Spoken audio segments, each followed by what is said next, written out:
अल्हम्दुलिल्लाहिल्लज़ी नहमदुहु व नसल्ली अला रसूलिहिल करीम व अला आलिहि अस्हाबिही अजमईन अम्मा बाद अऊज़ु बिल्लाहि मिनश शैतानिर रजीम बिस्मिल्लाहिर रहमानिर रहीम।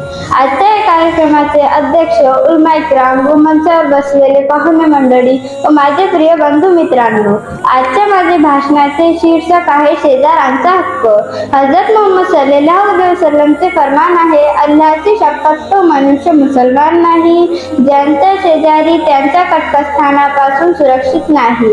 एकदा हजरत मोहम्मद सल्लल्लाहु अलैहि वसल्लमने सांगितले, तो मनुष्य मुसलमान म्हणण्यालायक नाही ज्याने आपले पोट भरले आणि त्यांच्या शेजारी उपाशी आहे। हे पण लक्षात ठेवा की शेजार फक्त तो नाही भिंतीजवळ राहतो, तर शेजार तो आहे 40 घरापर्यंत शेजार आहे, म्हणजे पूर्व पश्चिम मागे पुढे सर्व ठिकाण शेजार आहे। त्यात जास्त लायक तो आहे त्यांचे दार जवळ आहे।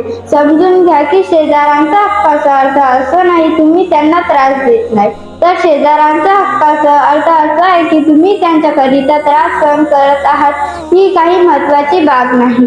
समजून घ्या, वीट दगड जवळ पडलेले हे सुद्धा काही त्रास देत नाही, फक्त मुसलमान शेजारी असं म्हटलेले नाही। त्रास न दिल्यामुळे तुमचे काही महत्व वाढलेले नाही। महत्वाची खास विशिष्टाची गोष्ट ही आहे की तुम्ही शेजाऱ्यांच्या करिता त्रास सहन करा आणि जेथेपर्यंत शक्य आहे तेथेपर्यंत त्यांना नफा पोहोचा। शेजाऱ्यांचा आमना-सामना झाल्यास आधी सलाम करा, अहवाल विचारा, अदबीने बातचीत करा। शेजाऱ्यांच्या शुभ अशुभ कार्यात सहभाग घ्या, त्यांना साथ मदत करा। जर शेजारी आजारी असेल तर त्यांची तब्येतची चौकशी करा, जर जास्त आजारी असेल तर डॉक्टर वैद्यला बोलवा। जर शेजारी कुठे बाहेर गेला असेल तर त्यांचे घरावर लक्ष ठेवा, कामकाज करून घ्या। शेजाऱ्यांच्या मुलांना आपल्या मुलाप्रमाणे समान त्यांच्या शिक्षणावर लक्ष द्या।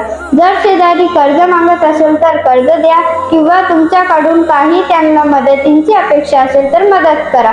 घर बांधताना हे लक्षात ठेवा की शेजाऱ्यांच्या हवेला अडथळा येत कामा नये आणि परवानगी न घेता तुमच्या भीतींना किडा टोचू नका। शेवटी मी अल्लाह समोर प्रार्थना करतो की अल्लाह आपल्या सर्वांना शेजाऱ्यांचा हक्क देण्याची सद्बुद्धी द्यावे। आम्ही जाता मी एक शेर सांगतो आणि माझी जागा घेतो। आठवण येणे आणि आठवण काढणे याच्यात खूप फरक आहे। आठवण येणे आणि आठवण काढणे याच्यात खूप फरक आहे। आपण आठवण त्याचीच काढतो जे आपले आहे आणि आठवण त्यांनाच येते जे तुम्हाला आपले समजतात। वमा अलैना इल्ला बलाग।